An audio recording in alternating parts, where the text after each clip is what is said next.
Right, so I've just finished playing through Diablo 4, the campaign, the narrative component, and it's now time for me to review it.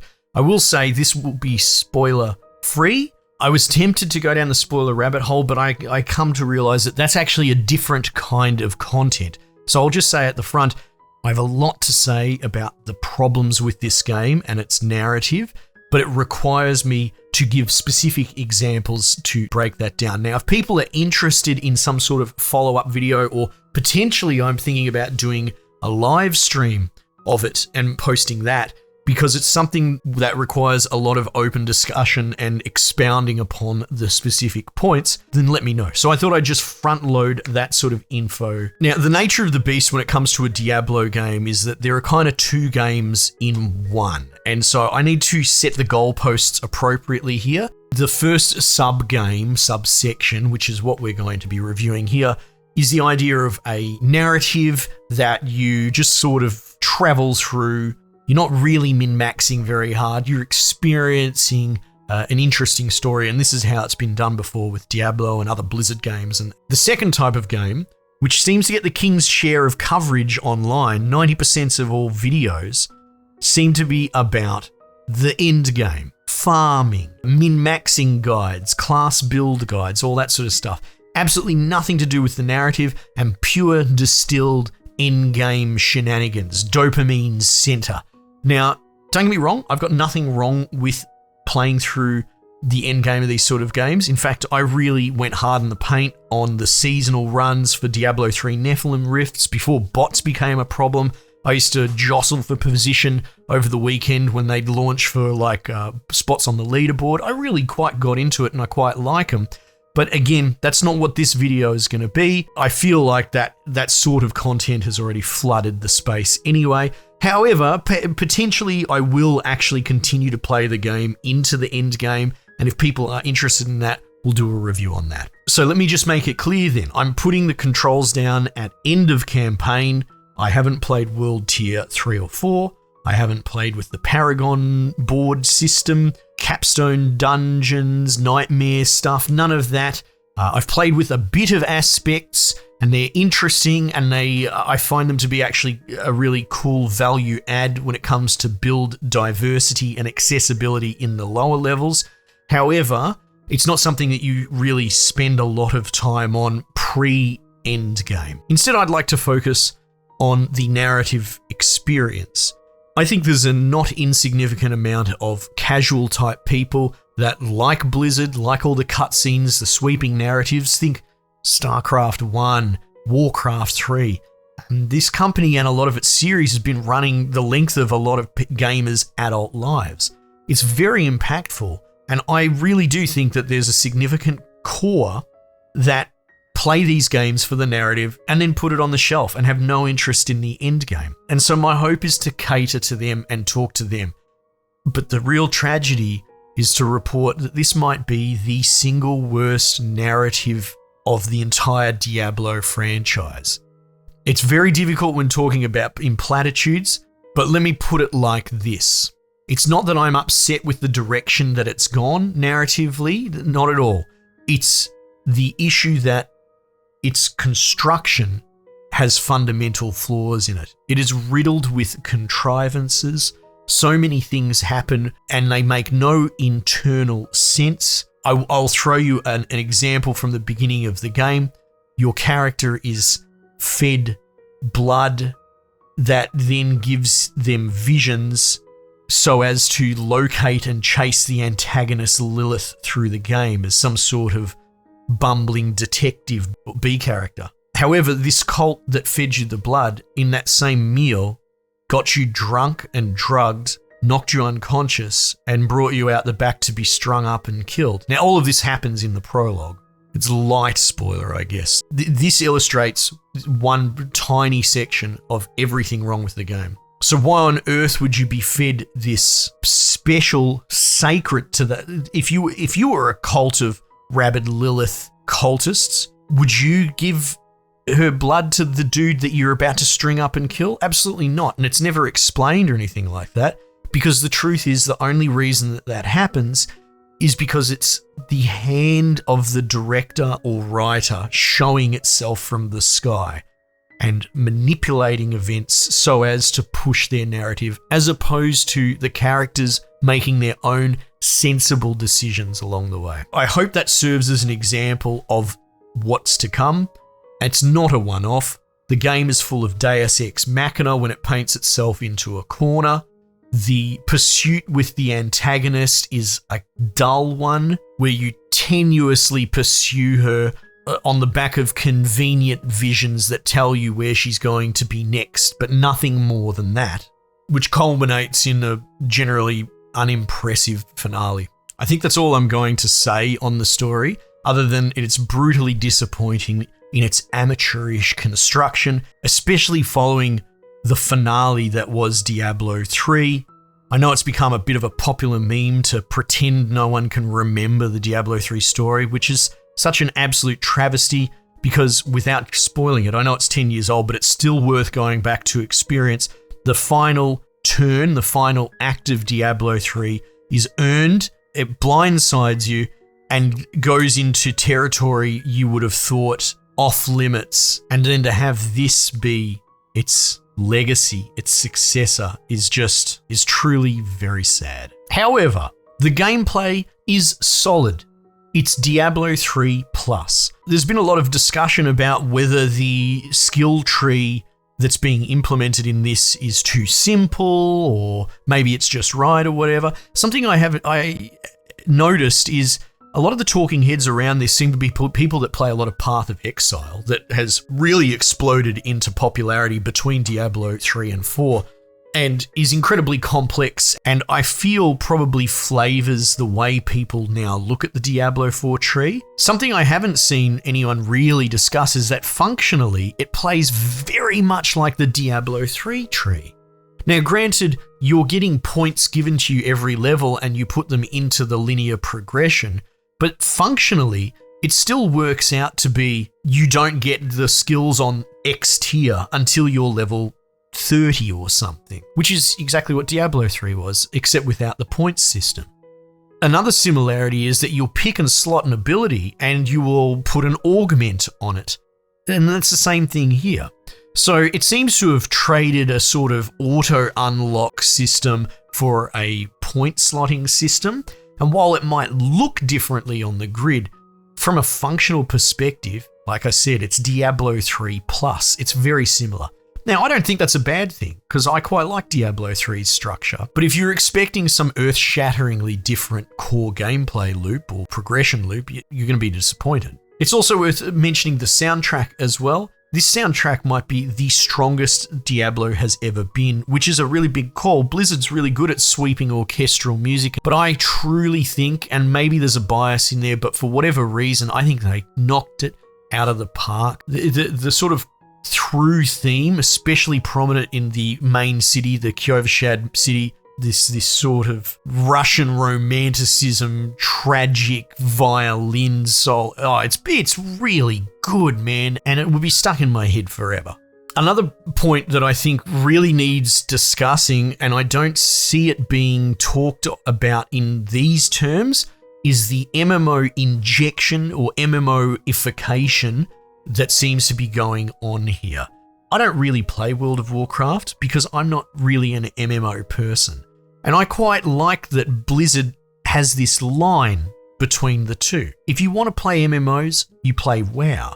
But if you want to play a Diablo ARPG, min-max sort of experience with a really interesting narrative, then you play Diablo. And while it's being celebrated, this open world with things to do being put in this Diablo game, I think it's actually a colossal misstep, and it brings us one step closer to something like Diablo 5 becoming an MMO, which I don't know if that's the move. On the MMO injection component, there are a couple of different layers. There are side quests everywhere, and at first blush, it seems pretty cool. You go and talk to this dude, he needs tithes from the church, this bloke's having trouble with his kid, whatever.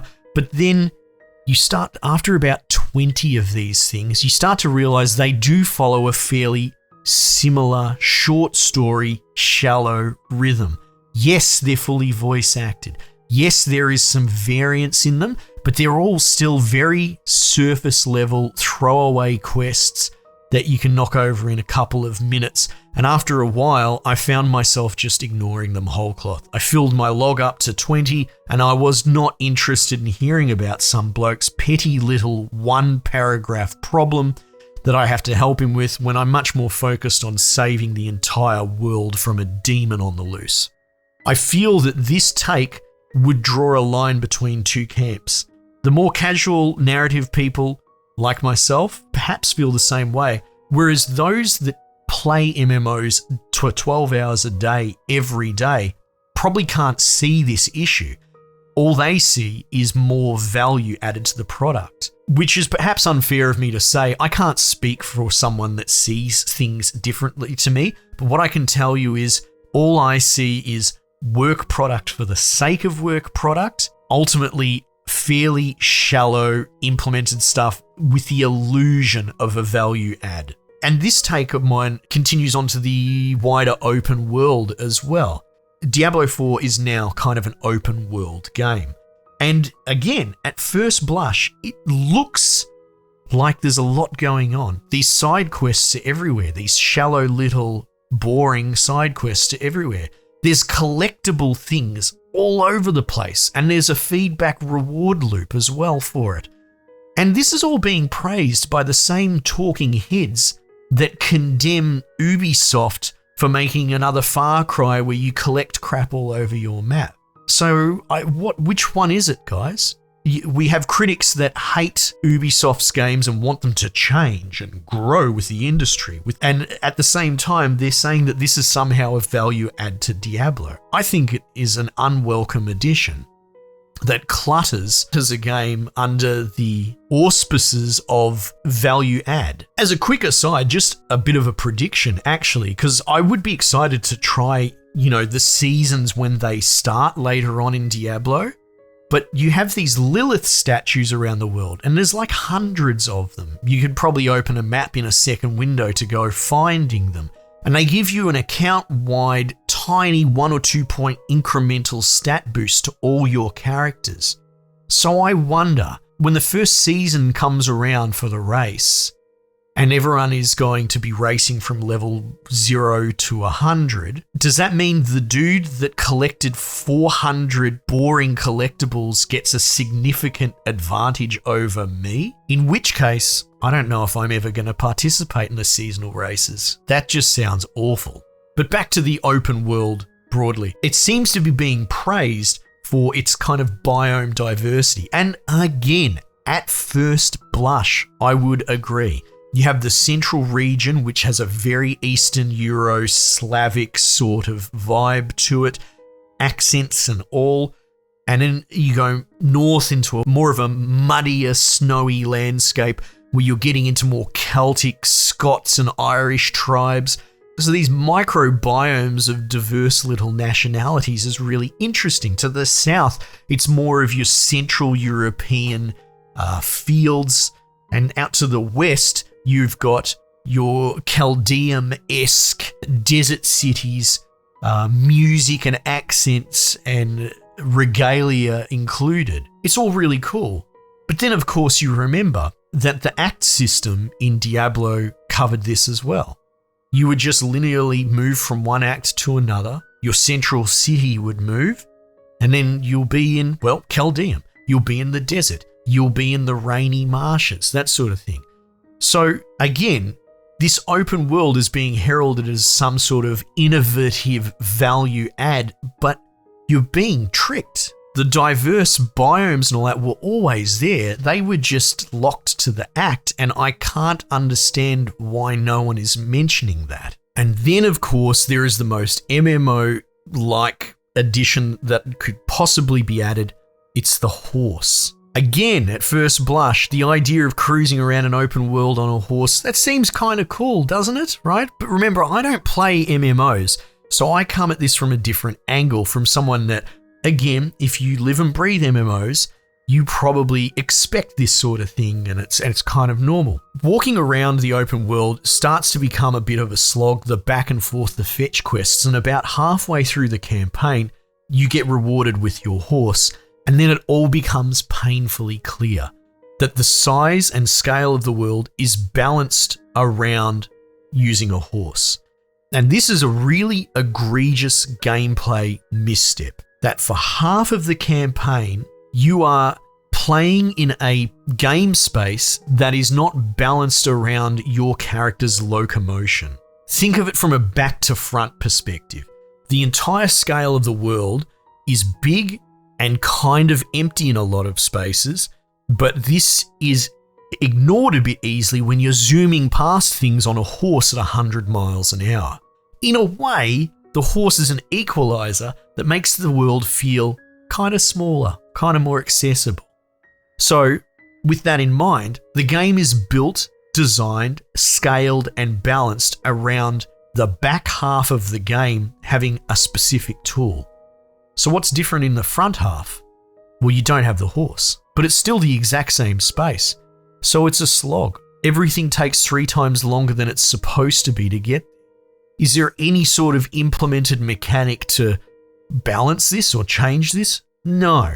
So the first half of the game is a slog walking around, and the second half is played as intended. If any other game did this with graduated upgrades, where the first half of the game is just a less than experience because you're not playing with the full complement of skills, as opposed to the correct way to balance this, which would be to curate and balance each segment of a game, each act even, dare I say, leading up to it around the skill set that your character has, that would be much more in line with modern game principles. So the horse thing I find to be one of the most egregious additions. I will just speculate really quickly on this, throw this one out there.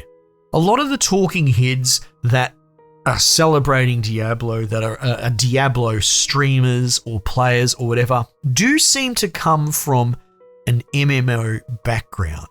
Now, I'm not saying that there's any malice or anything like that, but I can't help but look at the Diablo series itself and feel like it's kind of being co-opted by MMO mentality and players, which is why many of these additions that used to justify the price tag of the game are being well received, because it looks like maybe there is a shift in the target audience, which, so it goes, but it's a bit tragic to be on the wrong side of it. I will also throw this little one in at the end, and it comes close to spoiling, but I will dance around it.